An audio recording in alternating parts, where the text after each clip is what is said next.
तीर्थ की महिमा के विषय में कहा जाता है कि जो भगवान विमलेश्वर का दर्शन करता है, नर्मदा जी के विमलेश्वर तीर्थ में आकर भगवती नर्मदा में स्नान करता है, उसकी सारी मनोकामनाएं पूर्ण होती हैं। आगे नर्मदा पुराण की दिव्य कथा में कहा गया, शिव प्रसादेन बिना बुद्धि,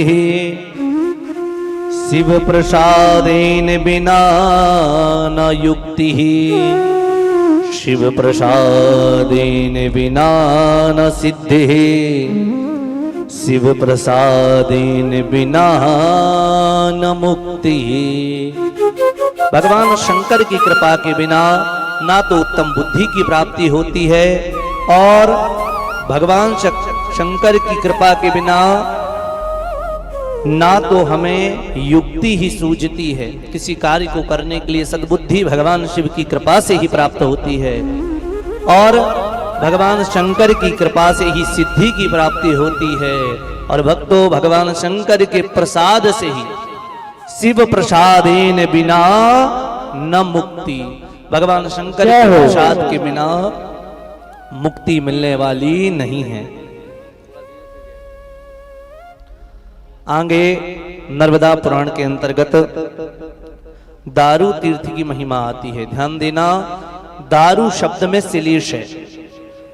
दारू मंदिरा को भी कहते हैं और दारू एक भक्त का भी नाम है। दारू मंदिरा को भी कहा जाता है और दारू एक भक्त का भी नाम है।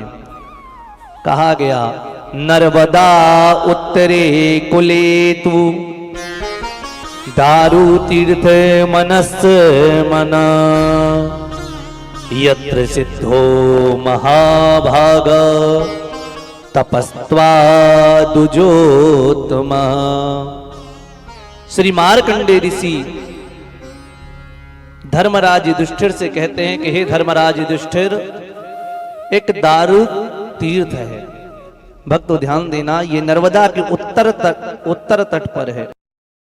भार्गव वंश में एक ब्राह्मण की उत्पत्ति हुई जिनका नाम था देव शर्मा, और देव शर्मा जी का पुत्र था दारुक।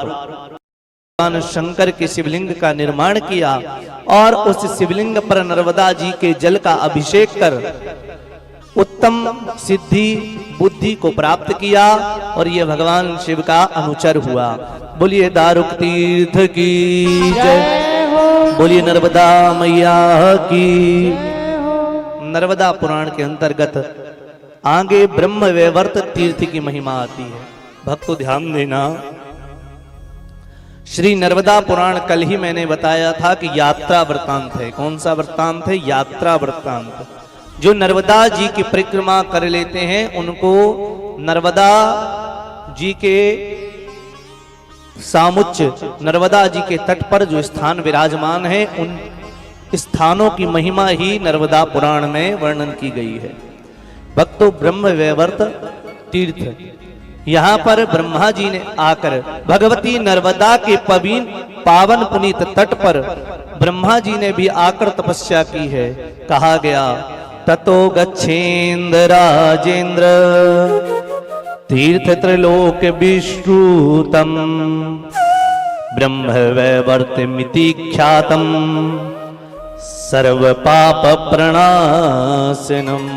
कहा गया कि भगवती नर्मदा के उत्तर तट पर कुछ आगे बढ़कर एक और तीर्थ है जिसका नाम है महाराज ब्रह्म वैवर्त तीर्थ। और ब्रह्म वैवर्त तीर्थ में आकर ब्रह्मा जी ने भगवान शिव का ध्यान करके सिद्धि को प्राप्त किया था, इसीलिए इस तीर्थ का नाम पड़ा ब्रह्म वैवर्त तीर्थ। बोलिए ब्रह्म वैवर्त तीर्थ की जय।